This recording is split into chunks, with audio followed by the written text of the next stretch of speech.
بسم اللہ الرحمن الرحیم نحمده ونصلی علی رسولہ الکریم اما بعد۔ اللہ تعالیٰ نے ہمیں بڑی رحمتوں سے اور نعمتوں سے نوازا ہے۔ اللہ کی عطائیں اور اس کے انعامات بہت زیادہ ہیں ہم پر، اور اس میں سے ایک بڑی نعمت کیا ہے کہ اللہ تعالیٰ نے ہمیں اپنے رسول صلی اللہ علیہ وسلم عطا فرمائے۔ اللہ جل شانہ فرماتے ہیں لقد من اللہ علی المؤمنین، اللہ تعالیٰ نے ایمان والوں پر احسان فرمایا، اذ بعث فیہم رسولا من انفسہم، کہ اللہ تعالیٰ نے ایک رسول کو بھیجا جو انہی میں سے تھے۔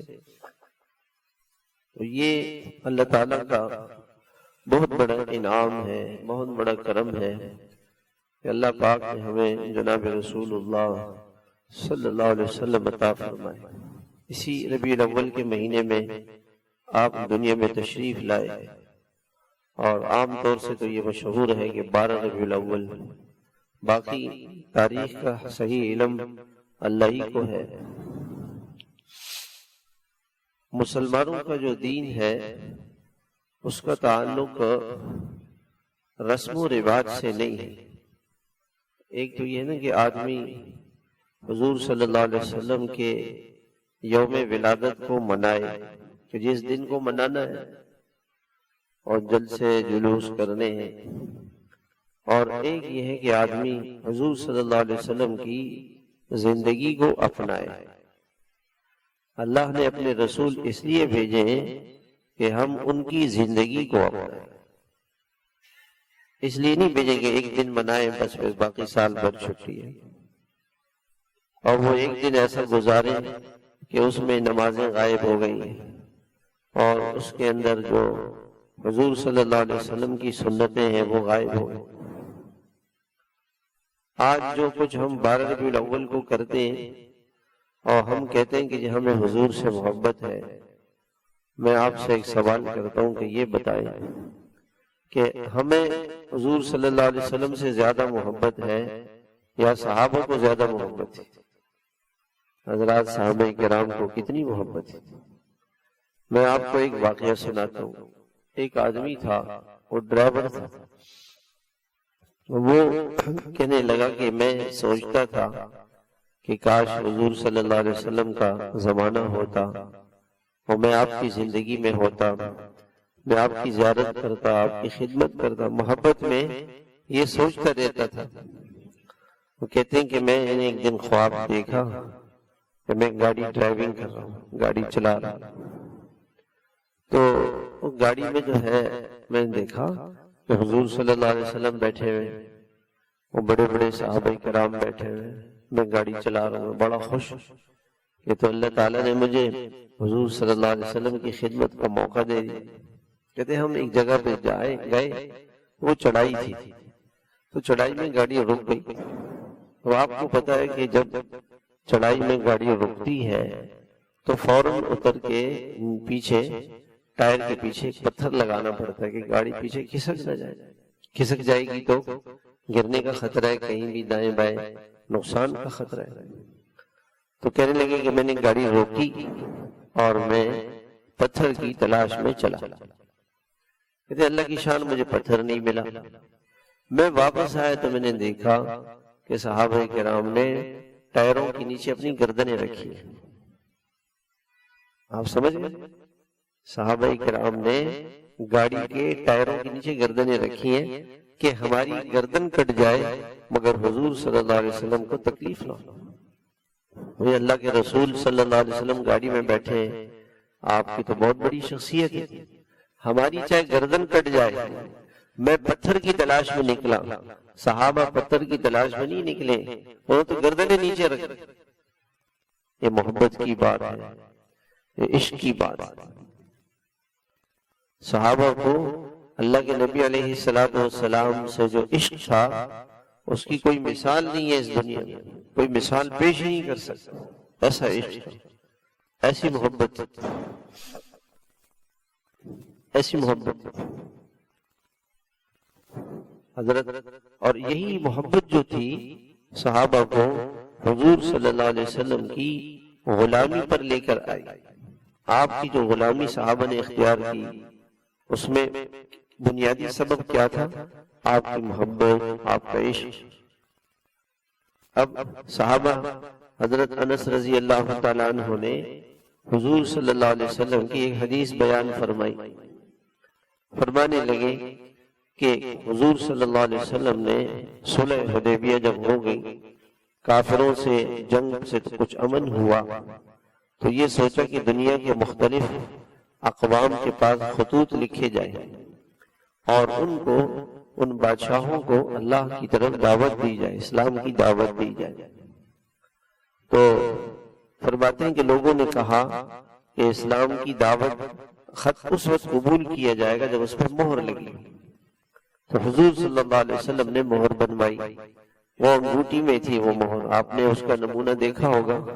حضور صلی اللہ علیہ وسلم کی انگوٹھی جو تھی مبارک، اس انگوٹھی مبارک میں اپنا نام سب سے نیچے لکھا، اس کے اوپر رسول اور اس کے اوپر اللہ کا نام. ہونا تو یہ چاہیے تو محمد اوپر ہو، رسول درمیان میں ہو، اللہ کا نام آخر میں ہو. یہ ادب تھا. دیکھیں ادب تھا. حضور صلی اللہ علیہ وسلم کے دل میں اللہ کی محبت تھی، اللہ کی عظمت تھی، تو اللہ کا نام اوپر رکھا. گھر میں بھی قرآن شریف سب سے اوپر رکھنا چاہیے، نیچے نہیں رکھنا چاہیے. اور قرآن شریف کی طرف پاؤں نہیں کرنے چاہیے. بے ادبی کی بات. ایک ہاتھ سے نہیں اٹھانا چاہیے، دونوں ہاتھوں سے اٹھائے. اور کسی کتاب کی طرح سے نہیں اٹھائے جیسے کوئی بک ہے. نہیں، قرآن تو اللہ کی مقدس کتاب ہے. ایسے سینے سے لگا کے اس کا ادب کریں. ہمارے استاد صاحب تھے، وہ ہمیں قرآن شریف کا ترجمہ پڑھاتے تھے. تو استاد صاحب نے دیکھا ہمارے پاس قرآن مجید ہے، بہت ناراض ہوئے. فرمایا کہ قرآن پاک کو رکھنے کا تمہیں طریقہ نہیں آتا. پہلے قرآن شریف کو لیا جائے اور اس کے اوپر خوبصورت کاغذ لگائے، پھر اس کے اوپر پلاسٹک لگائے، پھر اس کے لیے غلاف بنائے. یہ ادب کی بات. بیت اللہ کا ادب ہے، اس لیے اس کو غلاف پہنایا جاتا ہے. ادب. آپ نے دیکھا ہوگا جمعے کے دن جب امام آتا ہے تو پگڑی پہنی ہوئی ہوتی ہے اور جبہ پہنا ہوا ہوتا ہے. یہ ادب ہے.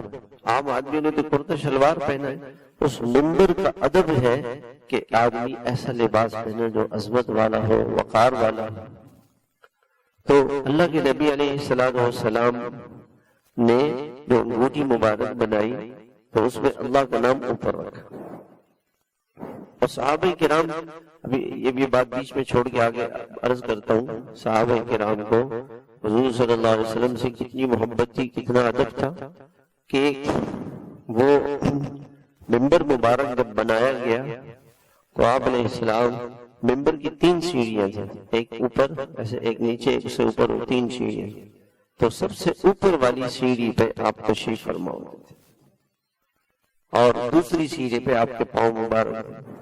جب حضرت ابوبکر رضی اللہ عنہ کا زمانہ آیا اور آپ خلیفہ بنے، ممبر رسول پر بیٹھے تو آپ نے سب سے اوپر والے حصے پہ نہیں بیٹھے، ادب کی وجہ سے کہ اللہ کے رسول صلی اللہ علیہ وسلم کا ممبر مبارک ہے، آپ کے پاؤں کی جگہ پہ بیٹھے، جہاں آپ کے قدم مبارک، اقدام عالیہ مبارکہ، جہاں پہ قدمین شریفین جہاں پہ تھے وہاں پہ پاؤں رکھے، وہاں پہ بیٹھے، پاؤں نیچے.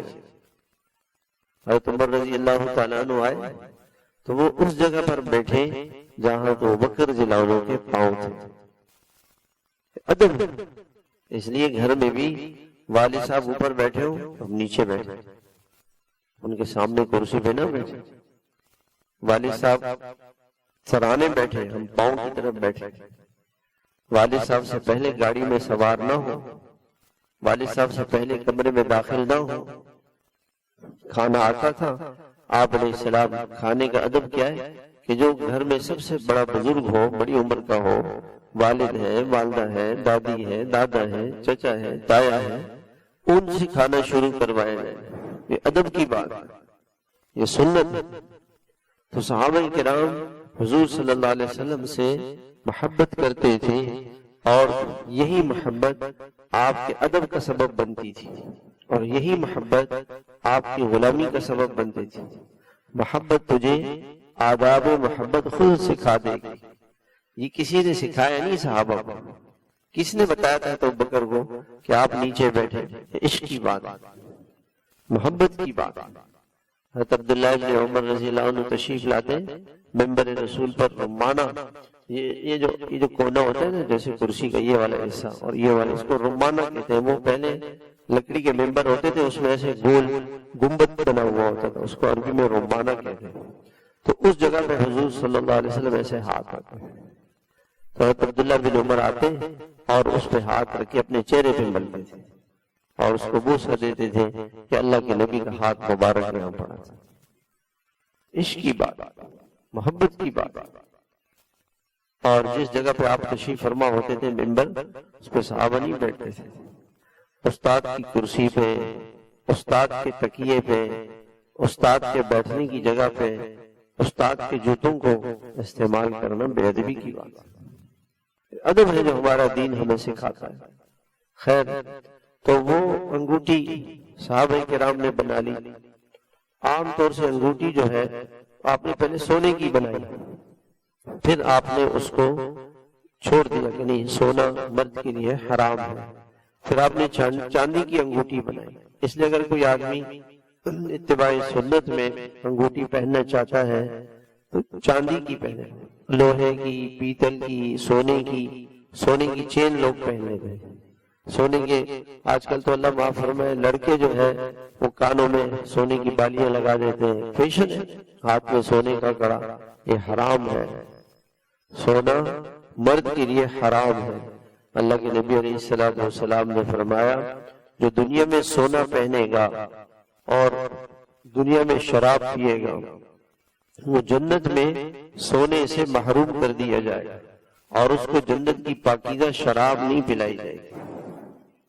تو یہ سب سنت کے خلاف ہے، یعنی سنت کے خلاف ہے۔ سونے کی زنجیر پہننا، سونے کا کڑا پہننا، سونے کی انگوٹھی پہننا مرد کے لیے، عورت کے لیے اجازت ہے، مرد کے لیے ممنوع ہے۔ حدیث پاک کے اندر آتا ہے کہ آپ علیہ السلام نے فرمایا کہ جنتی جنت میں جائے گا تو اس کا زیور، جنت میں اس کو زیور پہنایا جائے گا، سونے کا، چاندی کا، جنتی کو زیور پہنایا جائے گا۔ تو فرمایا کہ تبلغ حلیۃ المؤمن حیث یبلغ الوضوء، جہاں تک وضو میں وہ ہاتھ دھوتا ہے تو وہاں تک اس کو زیور پہنایا جائے۔ تو حضرت ابو ہریرہ رضی اللہ تعالیٰ عنہ عشق میں، محبت میں ویسے تو یہاں تک دھونا چاہیے، کونی تک، وہ کونی سے آگے بھی دھوتے تھے۔ کسی نے پوچھا کیوں؟ کہنے لگے تاکہ میرے زیور زیادہ ہو، قیامت میں میں یہاں تک دوں گا تو زیادہ زیور پہنایا جائے گا۔ عشق کی بات، محبت کی بات۔ تو وہ جو انگوٹھی تھی، اس انگوٹھی میں آپ اگر مہر بنائیں گے نا تو اس میں الٹا لکھا ہوا ہوگا اور لگائیں گے تو وہ سیدھا ہوگا۔ آپ نے اس کا تجربہ کیا ہوگا۔ اگر اللہ کے نبی علیہ السلام کی انگوٹھی سیدھی نظر آتی تھی اور اس کو لگاتے تھے تو بھی سیدھی نظر آتی، یہ آپ کا معجزہ۔ ویسے تو اگر مہر میں آپ اپنا نام لکھیں نا تو الٹا لکھنا ہوگا، جیسے انعام اللہ، ایسے الف نون عین الف میم پھر اللہ۔ اور اگر آپ مہر میں لکھنا چاہتے ہیں تو ادھر سے الف آئے گا، پھر نون آئے گا، رائٹ سے لیفٹ نہیں، لیفٹ سے رائٹ لکھیں گے۔ لیکن اللہ کے نبی علیہ السلام کا نام جیسے انگوٹھی پہ نظر آتا تھا، لگاتے تھے تو ویسے ہی سیدھا نظر آتا، یہ معجزہ تھا۔ اب انس فرماتے ہیں کہ حضور صلی اللہ علیہ وسلم نے انگوٹھی بنائی، اور چاندی کی انگوٹھی بنائی، یہ آپ اتنی سی بات تھی۔ اب وہ کیا فرماتے ہیں، میں وہ منظر دیکھ رہا ہوں کہ حضور صلی اللہ علیہ وسلم کی انگوٹھی جو ہے وہ چمک رہی ہے۔ اب یہ عشق کی بات، یعنی صحابہ کیا کرتے تھے، حضور صلی اللہ علیہ وسلم کے زمانے کو اپنے سامنے لائف کر دیتے تھے۔ حضور پاک علیہ السلام کا زمانہ لائف کیا اور وہ منظر اپنے دل میں گمان میں، سوچ میں لے کر آئے اور پھر بات یہ عشق کی بات، محبت تھی صحابہ کے دلوں میں۔ اسی محبت کی حضرت عائشہ رضی اللہ تعالیٰ عنہ فرماتی ہیں کہ حضور صلی اللہ علیہ وسلم نے خوشبو لگائی، اور جب آدمی احرام باندھتا ہے تو احرام باندھنے سے پہلے خوشبو لگانی چاہیے. تو فرماتے ہیں کہ حضور پاک علیہ السلام نے خوشبو لگائی، مشک کی خوشبو لگائی، اور آپ کی جو مانگ مبارک تھی اس مانگ میں خوشبو لگائی مشک کی. اور جسم پر محرم احرام سے پہلے خوشبو لگا سکتا ہے اور احرام کی چادروں پہ بھی لگا سکتا ہے، لیکن جسم میں ایسی خوشبو لگا سکتا ہے جو نظر آئے، لیکن کپڑوں پر ایسی خوشبو نہیں لگا سکتا جو نظر آئے، صرف خوشبو ہو، نظر نہیں آئے. جیسے لال رنگ ہے، پیلا رنگ ہے، ایسی خوشبو نہ لگائے جس کا رنگ نظر آئے احرام پہ. تو جسم پہ ایسی خوشبو لگا سکتا ہے کہ جو نظر آئے. تو حضور صلی اللہ علیہ وسلم نے خوشبو لگائی. اب یہ مسئلہ بتایا حضرت عائشہ نے کہ حضور صلی اللہ علیہ وسلم نے خوشبو لگائی بس. اب فرماتی ہیں کہ میں دیکھ رہی ہوں کہ حضور صلی اللہ علیہ وسلم کی مانگ مبارک میں وہ خوشبو چمک رہی ہے. اس کی ضرورت نہیں تھی، یہ عشق کی بات، محبت کی بات. گویا کہ حضور صلی اللہ علیہ وسلم کا وہ منظر اپنے سامنے کیا اور مجھے حضور صلی اللہ علیہ وسلم نظر آ رہے ہیں اور میں آپ کو دیکھ رہی ہوں اور میں آپ کی مانگ مبارک میں خوشبو دیکھ رہی ہوں. یہ عشق کی بات، محبت کی بات. حضور پاک علیہ السلام کے تصور میں گم رہتے تھے. ایسے بھی بزرگ گزرے جن کو ساری زندگی حضور پاک علیہ السلام کی خواب میں ہر روز زیارت ہوتی تھی. عشق کی بات، محبت کی بات. آدمی جس سے محبت کرتا ہے وہی چیزیں اس کو خواب میں نظر آتی، وہی چیزیں اس کو خواب میں نظر آتی. صحابہ، تابعین، اللہ والے جتنے بھی گزرے ہیں ان سب کی خاص بات کیا تھی؟ حضور صلی اللہ علیہ وسلم سے عشق کی بات، محبت تھی ان کو. حضرت امام مالک رحمت اللہ علیہ مدینہ منورہ میں رہتے تھے، بڑا ادب کرتے تھے مدینہ منورہ میں. کبھی بھی مدینہ منورہ میں بڑا پیشاب نہیں کیا. اس کے لیے مدینہ منورہ سے باہر جاتے تھے، 2-3 کلومیٹر کا فاصلہ طے کر کے استنجا وہاں جا کے کرتے تھے کہ مدینے کی پاک سرزمین ہے، مدینہ پاک کی سرزمین میں استنجا نہیں کرنا. اور مدینہ منورہ میں ننگے پاؤں چلتے تھے. کسی نے پوچھا کیا بات ہے؟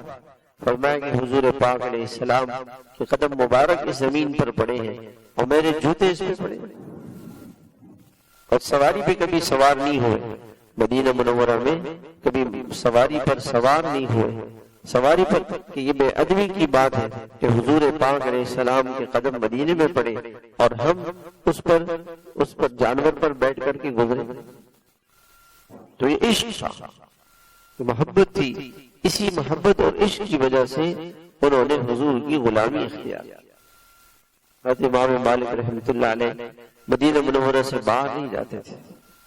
بہت ایک مرتبہ دل میں خیال آیا کہ میں جا کے بیت اللہ میں عمرہ کروں یا حج کروں، لیکن خیال یہ تھا کہ اگر چلا گیا اور مدینہ منورہ سے باہر انتقال ہو گیا تو مدینہ منورہ میں تدفین کیسے ہوگی. ساری زندگی یہ تمنا رہی، یہ دعا کرتے رہے کہ اللہ کرے کہ مدینہ منورہ میں وفات ہو. کہتے ہیں دنیا کا سب سے بہترین شہر مدینہ منورہ، جس میں آدمی یہ پسند کرے کہ مدینہ منورہ میں میرا انتقال. اور دنیا کا سب سے بہترین قبرستان جنت البقیع ہے. آپ علیہ الصلوۃ والسلام نے فرمایا کہ قیامت کا جب دن ہوگا میں اپنی قبر سے اٹھوں گا اور میرے دائیں حضرت ابوبکر ہوں گے، بائیں حضرت عمر ہوں گے اور میرے قدموں میں حضرت بلال ہوں گے. حالانکہ حضرت بلال کی قبر دمشق میں، حضرت بلال رضی اللہ عنہ کی قبر کہاں ہے؟ دمشق. مگر حضور سے ایسی محبت کی اور حضور پاک علیہ السلام سے ایسا عشق کیا کہ قیامت میں حضور صلی اللہ علیہ وسلم کے قدموں سے اٹھے. محبت. چلے ان کا قصہ آگے سنا دیتا ہوں. حضرت ام سلیم رضی اللہ تعالی عنہا یہ حضرت انس کی والدہ تھی. تو حضرت انس کے والد کا انتقال ہو گیا. تو جب ان کی عمر 9-10 سال ہوئی آپ علیہ السلام اسی زمانے میں مدینہ منورہ تشریف لائی. وہ بڑی عقل مند عورت تھی, بہت سمجھدار عورت تھی, بڑی محبت تھی حضور پاک علیہ السلام سے. تو آپ علیہ السلام کی خدمت میں حاضر ہوئی کہ یا رسول اللہ, آپ کا کوئی صاحبزادہ تو ہے نہیں. یہ میں کہہ رہا ہوں یعنی اپنے خیال میں کہ اللہ کے رسول کا کوئی صاحبزادہ تو نہیں تھا. تو کہا یا رسول اللہ, خویدمو کا انس, یہ چھوٹا سا خادم ہے انس, یہ آپ کی خدمت کرے گا. ہاں, ہم میں سے کوئی ایسا کرتا ہے کہ بھئی اپنا بیٹا کسی کے حوالے کر دے, بھئی اب ساری زندگی آپ کا میرا نہیں. یہ عشق کی بات, محبت کی بات. 10 برس مدینہ منورہ میں حضرت انس رضی اللہ تعالی عنہ نے حضور صلی اللہ علیہ وسلم کی خدمت کی. دن میں بھی رات میں ہر وقت حضور پاک علیہ السلام کی خدمت میں حاضر ہوتے تھے. تو انس رضی اللہ عنہ فرماتے ہیں کہ جب میری والدہ مجھے لے کر آئی حضور پاک علیہ السلام کے پاس, تو آپ نے 3 دعائیں مجھے دی. اللہم اکثر, اللہم اطل عمرہ وزد مالہ وزد مالہ, کہ اے اللہ ان کی عمر لمبی فرما اور ان کی عمر لمبی فرما, ان کے مال میں برکت دے. اور ایک اور دعا, زندگی میں, مال میں, اولاد میں, اللہم اکثر مالہ وولدہ واطل عمرہ. 3 دعائیں. عمر تو اتنی لمبی ہوئی کہ حضور پاک علیہ السلام کے وصال کے تقریباً 90 سال کے بعد ان کا وصال ہوا. 100 سال کے قریب ان کی عمر تھی. اور آخری صحابی جو بصرہ میں وفات پائے وہ حضرت انس, 90 سال سے زیادہ عمر ہوئی. اولاد اتنی تھی کہ 70 بچے, ان کے اپنے 70 بچے ان کے ساتھ طواف کرتے تھے. اپنے بیٹے 70 بیٹے طواف کرتے تھے. اتنی اولاد میں اللہ نے بنائی. اور 120 بچے انہوں نے اپنے ہاتھ سے دفن کیے. 120 بچے اپنے, ان کا انتقال ہوا ان کی زندگی میں, ان کو اپنے ہاتھ سے دفن کیا. اور رزق میں اللہ تعالیٰ نے, مال میں اللہ تعالیٰ نے اتنی برکت دی. دنیا بھر کا جو درخت ہے وہ سال میں 1 مرتبہ پھل دیتا ہے, 2 مرتبہ تو نہیں دیتا. ان کے باغ میں سال میں 2 مرتبہ کھجوریں آتی تھی. 2 مرتبہ سال میں, وہ 1 مرتبہ کھجور آ گئی, وہ پک گئی, اس کو ہٹا دیا, پھر کھجوریں آ گئی. ڈبل ان کے باغ میں ڈبل کھجوریں آ گئی. اور ان کے باغ میں ایک درخت تھا, اس سے مشک کی خوشبو آتی تھی. درخت سے مشک کی خوشبو آتی تھی. تو ماں ان کی کتنی سمجھدار, کتنی عقل مند, اپنے بیٹے کو لے کر آئی اور کہا کہ یا رسول اللہ, یہ آپ کی خدمت کرے گا, میرا کوئی کام نہیں کرے گا, حضور کی خدمت کرے گا. ایسے صحابہ کے دل میں حضور پاک علیہ السلام کی محبت تھی. اپنے بیٹوں کو, اپنی اولادوں کو حضور پر نچھاور فرماتے تھے. حضور پاک علیہ السلام کی کوئی خدمت ہو جائے. تو 10 سال انہوں نے خدمت کی. جب آپ صلی اللہ علیہ وسلم نے ایک مرتبہ اپنی بیٹی سے, اپنے گھر والوں سے کہا کہ دیکھو قیامت میں کوئی کسی کے کام نہیں آئے گا, ہر ایک کو اپنا عمل کرنا ہے. یہ اس لیے آپ نے فرمایا کہ کسی کے دل میں یہ خیال نہیں آئے کہ میں حضور کی بیٹی ہوں, چلو بخش دیے جاؤں گی, چاہے جو کروں, میں حضور کی زوجہ ہوں, جو کروں. نہیں. تو حضور صلی اللہ علیہ وسلم نے اپنے گھر والوں سے کیا کہا, اپنے عمل کی فکر کرو. اور انس نے پوچھا کہ یا رسول اللہ, قیامت کے دن میں آپ کو کہاں ڈھونڈوں, آپ کو کہاں تلاش کروں؟ تو انس رضی اللہ عنہ کو بتا دیا. محبت کی بات تھی, عشق کی بات تھی. کہا انس, سب سے پہلے تو میں اپنے پیاسی امت کو حوض کوثر سے پانی پلا رہا ہوں. حوض کوثر سے مجھے تلاش کر, وہاں نہ ملوں تو جہاں میزان ترازو رکھا جائے گا اور اس ترازو کے اندر نیکیاں اور گناہ تولے جائیں گے, وہاں مجھے تلاش کر.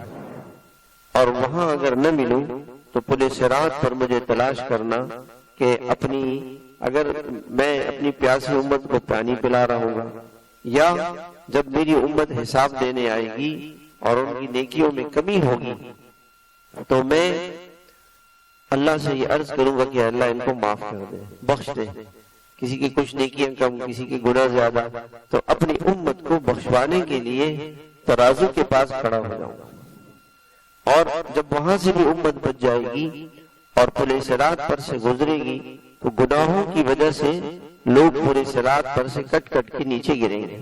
آپ علیہ الصلوۃ والسلام نے فرمایا کہ پل صراط کا جو فاصلہ ہے وہ 1500 سال کا ہے، اور وہ بال سے زیادہ باریک ہے، بال سے زیادہ باریک، اور 1500 سال کا فاصلہ ہے، اور اس کو دونوں جانب ایسے آنکڑے ہیں، یہ جو تندور میں روٹی پکاتے اس میں آنکڑا ہوتا ہے، اس کو ایسے پھنسا کے روٹی باہر نکالتے ہیں، ایسے آنکڑے ہوں گے، اور جب جہنمی، جب کوئی گناہگار گزرے گا تو وہ کانٹے اس کو پکڑ کے کھینچ کے جہنم میں گرا دیں، اللہ اعوذ باللہ۔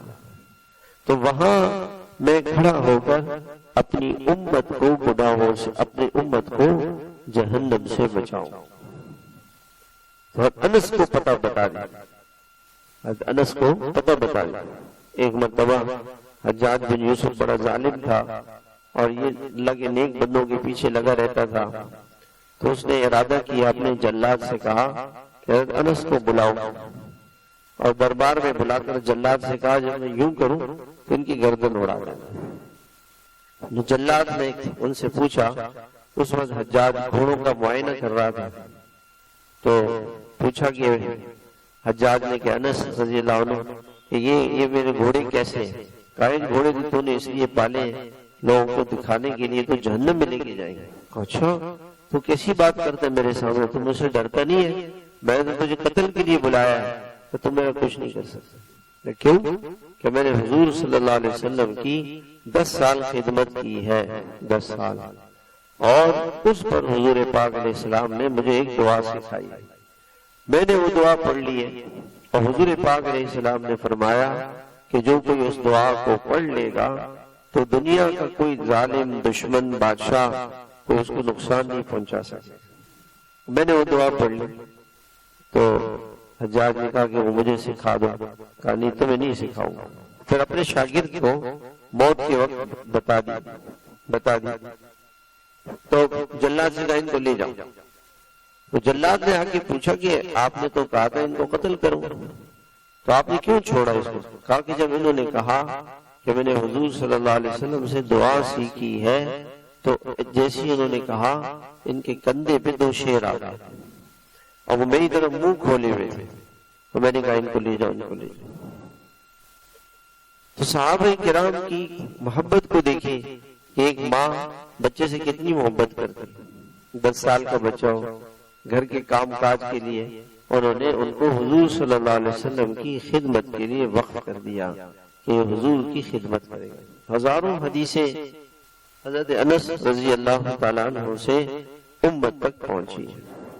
میں امام مالک رحمۃ اللہ علیہ کا قصہ ذکر کر رہا تھا کہ ان کو مدینہ منورہ سے بڑا عشق تھا، بڑی محبت تھی، اور یہ دعا اللہ سے مانگنی چاہیے۔ حضرت عمر رضی اللہ تعالیٰ عنہ کو حضور سے اتنی محبت تھی اور حضور کے شہر سے اتنی محبت تھی، تو یہ دعا مانگا کرتے تھے، اللہم ارزقنی، ہم بھی اللہ سے مانگے، اللہم ارزقنی شہادتا فی سبیلک وموتا فی بلد حبیبک، اللہ مجھے شہادت کی موت ملے اور حضور پاک علیہ السلام کے شہر میں ملے۔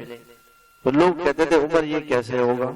شہید ہونے کے لیے تو شہید تو وہ ہے جس کو کافر قتل کرے، وہ شہید ہوگا، تو یہاں تو کافر ہے نہیں، یہاں تو سارے مسلمان ہیں، جنگ تو ہے نہیں یہاں پہ، اور آپ کہہ رہے ہیں کہ میں حضور کے شہر میں مر جاؤں۔ موت حضور کے شہر میں آئے اور شہادت، یہ دونوں چیزیں جمع کیسے ہوں گی؟ جب حضرت عمر رضی اللہ تعالیٰ عنہ پر حملہ ہوا تو انہوں نے پوچھا کہ یہ کون شخص ہے؟ انہوں نے کہا یہ مجوسی ہے، آتش پرست ہے، آگ کی پوجا کرنے والا کافر ہے۔ الحمدللہ اللہ تعالیٰ نے میری موت کسی مسلمان کے ہاتھ پہ نہیں رکھی، اور اسی پر شہید بھی ہو گئے۔ اور سب سے بڑی تمنا کیا تھی کہ حضور صلی اللہ علیہ وسلم کا پڑوس مل جائے۔ جب انتقال ہونے لگا تو اپنا بیٹے نے سر، حضرت عمر کا سر مبارک اپنے گود میں رکھا ہوا تھا، کہا بیٹا یہ سر اس قابل نہیں ہے کہ اس کو گود میں رکھا جائے، اس کو زمین پہ ڈالا، سر کو زمین پہ ڈالا، ایسے مٹی اپنے سر پہ لگائی دائیں بائیں، کہا اللہ میں آپ سے ایک سوال کرتا ہوں، اللہم لا لی ولا علی، اے اللہ مجھ سے میرے گناہوں کے بارے میں سوال نہ کرنا، میرے گناہوں کے بارے میں مجھ سے سوال نہ کرنا، اور میری کوئی نیکی ایسی نہیں ہے کہ جو مجھے بچا لے، لا لی ولا علی، کوئی نیکی ایسی نہیں ہے جو مجھے بچا لے اور اے اللہ میرے گناہوں پر میری پکڑ لے۔ یہ حضرت عمر رضی اللہ عنہ۔ اور پھر کہا کہ بیٹا میری زندگی کی سب سے بڑی تمنا کیا تھی کہ میں حضور پاک علیہ السلام کا مجھے قیامت تک پڑوس مل جائے، پڑوس مل جائے۔ ہمارے بھائی یامین صاحب رحمت اللہ علیہ ہمارے بزرگوں میں سے تھے۔ رمضان المبارک سب سے بہترین مہینہ جو موت کا ہے وہ رمضان ہے، اور سب سے بہترین موت شب جمعہ کی ہے، اور سب سے بہترین دن دفن ہونے کا وہ جمعے کا دن، اور دنیا کا بہترین شہر مدینہ منورہ اور بہترین شہر قبرستان، اللہ نے یہ سب ان کو دیا، سب ان کو دیا۔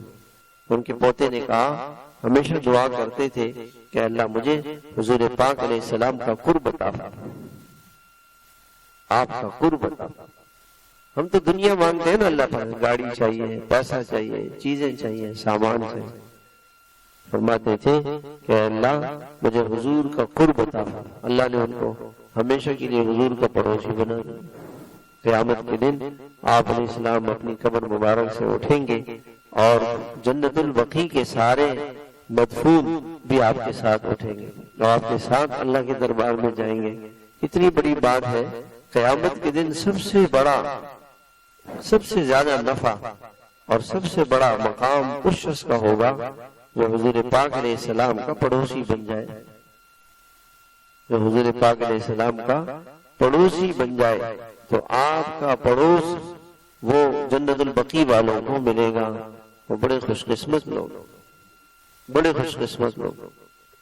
تو کہا بیٹا تم رضی اللہ عنہ نے میری سب سے بڑی تمنا تھی کہ اللہ تعالیٰ مجھے مدینہ منورہ کی موت عطا فرمائے اور حضور کا پڑوس عطا فرمائے، لیکن وہ اماں عائشہ کا گھر ہے، میرا گھر تو نہیں ہے۔ تو جا کے اماں سے کہنا کہ عمر خطاب کا بیٹا درخواست کرتا ہے کہ حضور کا پڑوسی بننا چاہتا ہے، اور امیر المومنین نہیں کہہ رہے، کیونکہ میں امیر المومنین نہیں رہا، میں تو دنیا سے جا رہا۔ بیٹے نے جا کے اماں جان سے پوچھا، اماں جان نے کہا بیٹا وہ ایک قبر کی جگہ تھی، میں نے اپنے لیے رکھی ہے، لیکن حضرت عمر ایسے ہیں ان کی بات کو رد نہیں کیا جا سکتا۔ اور اس کے بعد پھر انہوں نے اللہ نے وہیں پہ تدفین دے دی۔ صحابہ کرام کو حضور پاک علیہ السلام سے کتنا عشق تھا، قبلے کی طرف، جیسے یہ قبلہ ہے، آپ صلی اللہ علیہ وسلم کا سر مبارک دائیں طرف اور قدم مبارک بائیں طرف، ایسے تدفین قبلے کی طرف۔ حضرت ابو بکر رضی اللہ عنہ کو دفن کیا گیا حضور پاک علیہ السلام کے قدم مبارک میں سر اور پاؤں اس طرف، قدموں میں سر، اور حضرت عمر کو دفن کیا گیا ان کا سر حضرت ابو بکر کے قدموں میں۔ عشق کی بات، محبت کی بات، ادب کی بات۔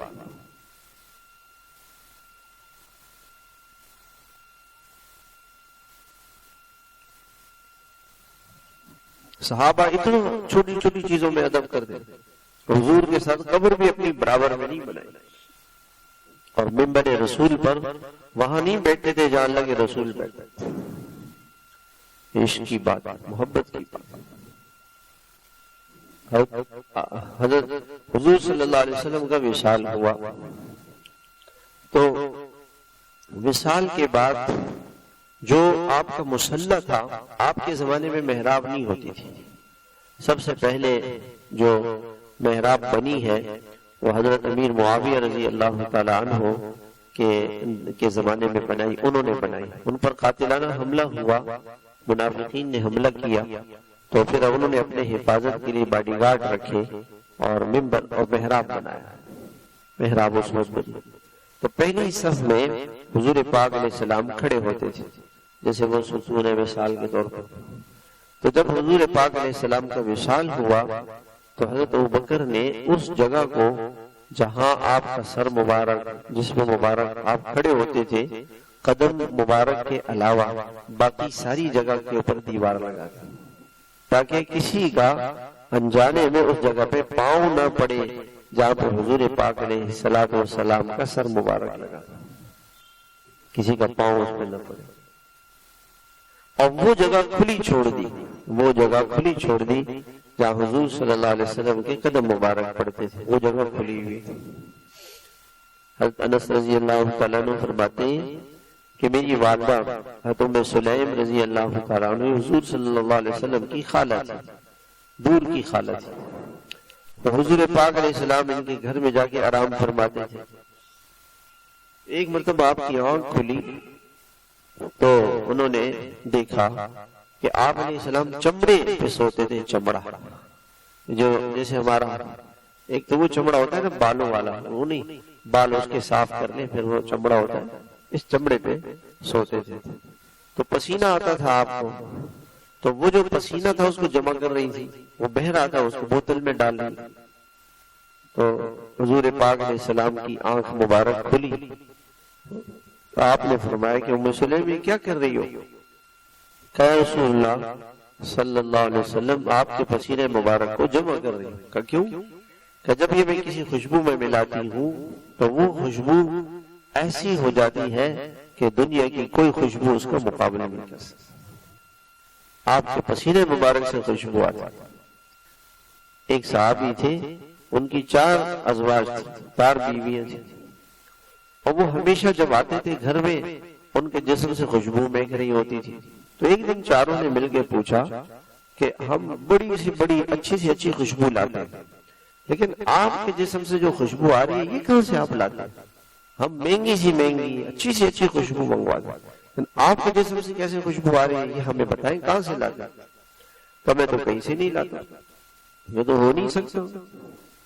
کہنے لگے کہ میں بچپن میں بیمار اور میرے جسم میں پھوڑے نکلے تھے، تو میری والدہ مجھے لے کے گئی حضور صلی اللہ علیہ وسلم کے پاس، اور آپ علیہ السلام نے ایسے اپنا لعاب مبارک وہ میرے اوپر ایسے کر کے میرے جسم پہ پھینک دیا، اور پھر اپنے مبارک ہاتھ سے وہ جو تھوک مبارک تھا اس کو جسم پہ ملا۔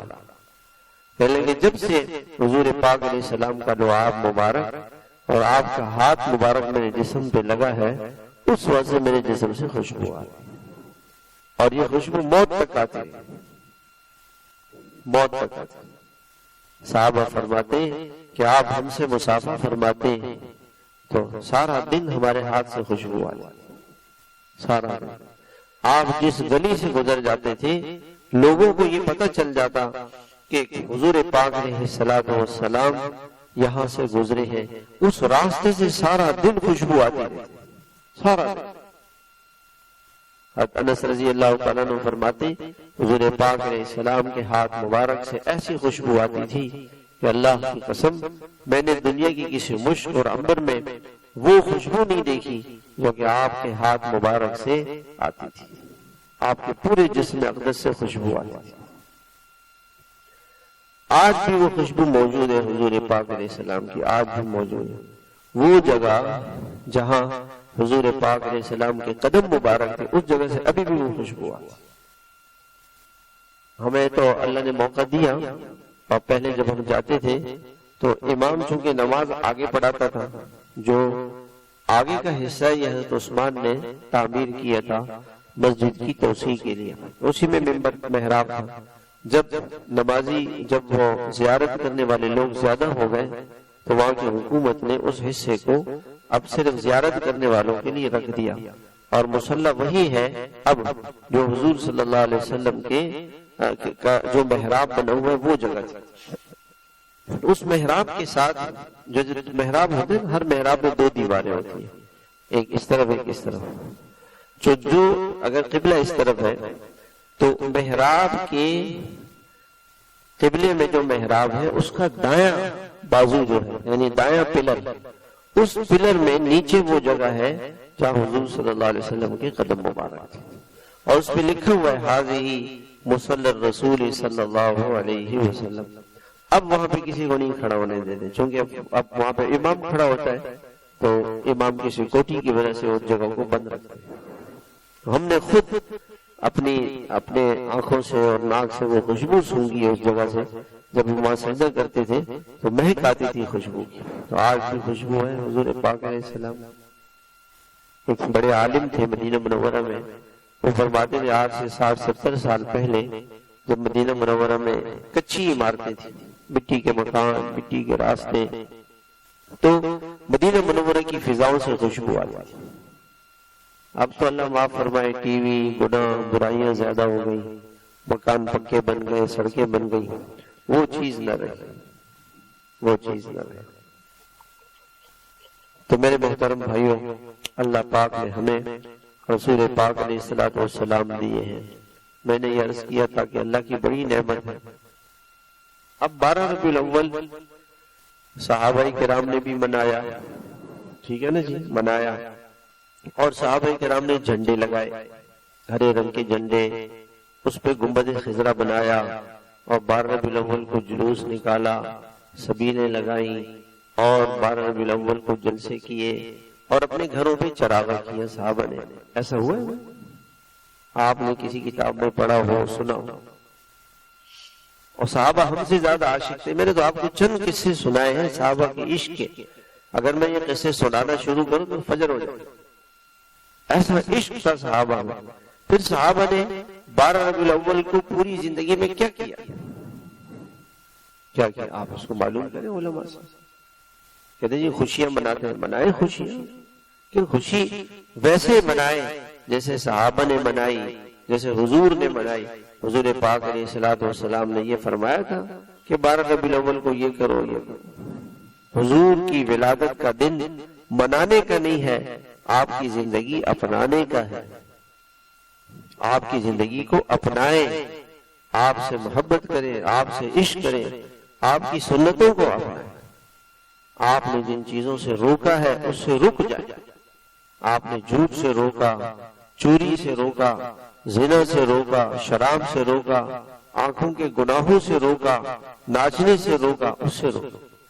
آپ نے اپنی بیٹیوں اور ازواج مطہرات کے سروں پہ حیا کی چادر ڈالی، ہماری ماؤں بہنوں کے سروں پہ حیا کی چادر ہو، جسم برقعے سے جو ہے وہ چھپا ہوا ہو۔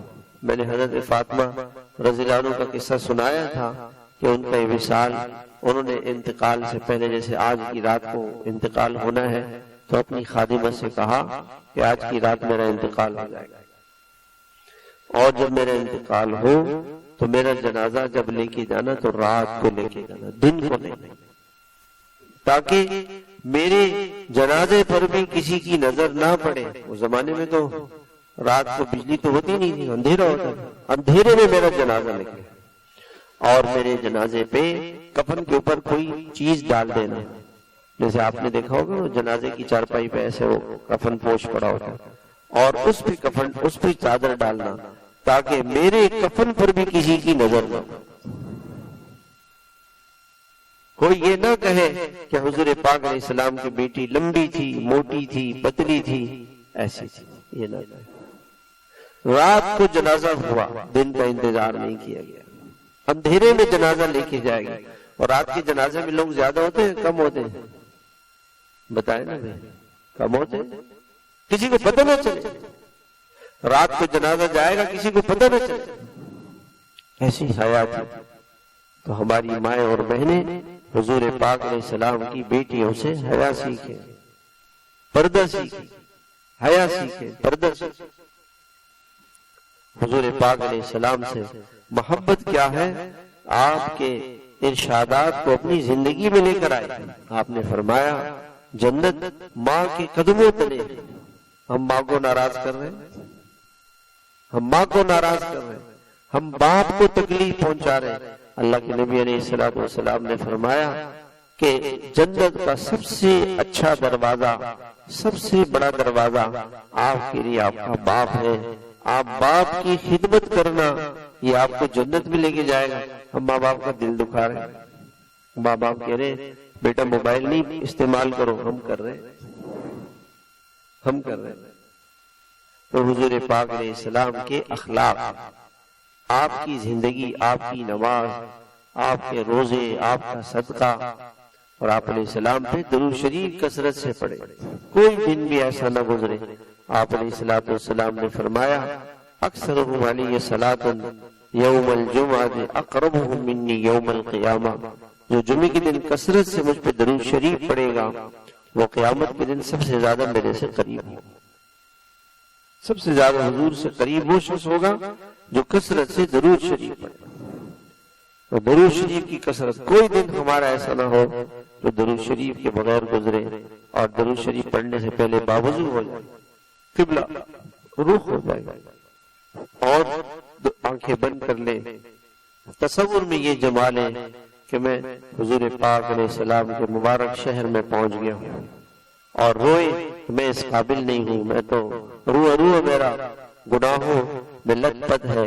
اور جیسے کوئی آدمی بچہ گندا ہو تو آدمی اس کو تھوڑے سینے سے لگاتا ہے، میں گندا ناپاک انسان ہوں. حضور پاک علیہ السلام کے شہر مبارک میں پہنچ گیا، آپ کے مسجد مبارک میں پہنچ گیا، آپ کی بارگاہ میں حاضر ہو گیا، اور آپ علیہ السلام کی قدم مبارک میں ہاتھ باندھ کے شرمندہ ہوں اور حضور پاک علیہ السلام کے دربار میں درود شریف پیش کر رہا ہوں. اور جیسے میں درود شریف پڑھتا ہوں تو فرشتہ درود شریف کو جیسے ہم بٹن دباتے ہیں نا تو یہاں سے سعودی عرب کی کال لگ جاتی ہے، سعودی عرب کا نمبر دبائیں یہاں سے تو فوراً کال پہنچ جاتی ہے. ایسے اللہ تعالیٰ نے فرشتے کو مقرر کیا تو فوراً وہاں جا کے عرض کرتے ہیں کہ یا رسول اللہ، سب کہیں صلی اللہ علیہ وسلم. جیسے ہم نے درود شریف پڑھا فرشتے درود شریف آپ کے دربار میں لے گئے.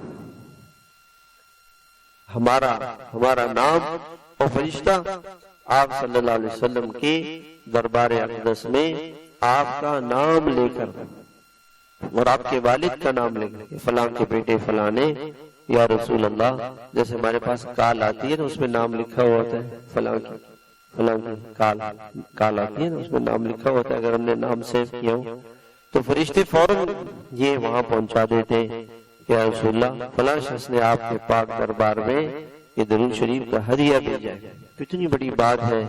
ہم میں سے کوئی کسی دنیا کے کسی بڑے آدمی کے پاس ہدیہ لے کے جائے اور حضور پاک علیہ السلام کے پاس ہدیہ لے کے جائے. اس لیے علماء کہتے ہیں درود شریف کے بعد دعا ضرور قبول ہوتی ہے، چونکہ حضور پاک علیہ السلام کی خدمت میں ہم نے ہدیہ کر دیا. اس ہدیے کا حضور پاک علیہ السلام بدلہ کیا دیتے کہ اللہ اس دعا کو قبول کر لیتے. درود شریف کا اہتمام کریں، ہر سنت کا. میں نے پچھلی مرتبہ بھی یہ کہا تھا علیکم بسنتی، وہ کتاب ہے علیکم بسنتی جو ہے اس کو لے لیں، خریدیں اور اس کو پڑھیں اور اپنی زندگی میں حضور پاک علیہ السلام کی ہر سنت کو لے کر آئیں. ہر سنت، آپ کی سنتوں کو، ایک سنت کو، اس لیے کسی سنت کو چھوٹا نہ سمجھیں، ہر سنت بڑی ہے اور ہر سنت میں اللہ تعالیٰ نے ساری برکتیں رحمتیں جو حضور پاک علیہ السلام کی ذات اقدس میں تھی وہ برکتیں آپ کی سنتوں میں. آپ تو رحمت تھے، وما ارسلناک الا رحمۃ للعالمین. آپ کی وہ ساری رحمتیں اللہ نے آپ کی سنتوں میں رکھ دی، آپ کی سنتوں میں رکھ دی. جب انسان سنتوں پہ چلتا ہے تو اللہ کا محبوب بن جاتا ہے. قل ان کنتم تحبون اللہ فاتبعونی یحببکم اللہ. ہم اللہ کے محبوب کی سنتوں پر ہم آپ کی غلامی اختیار کریں گے، اللہ کے محبوب بن جائیں گے. اس سے بڑا کیا مقام. تو نیت کریں میرے بھائیوں، آج تک جو ہم سے حضور پاک علیہ السلام کی سنت کی خلاف ورزی ہوئی اس پر ہم توبہ کریں، اللہ سے معافی مانگیں. یا رسول اللہ سے معافی مانگے کہ اے اللہ ہم آپ کے رسول علیہ السلام کی سنتوں پہ نہ چلے، اے اللہ ہمیں معاف کرو. اور اب نیت کریں، درود شریف کا اہتمام کریں اور جیسے میں نے طریقہ بتایا اس طرح سے ادب کے ساتھ درود شریف پڑھیں. وقت فارغ کریں. لوگ کہتے ہیں چلتے پھرتے ثواب تو مل جائے گا کہ امتحان جما کے جب درود شریف پڑھیں گے اس کی برکات، اس کے انوارات اور زیادہ ہوں.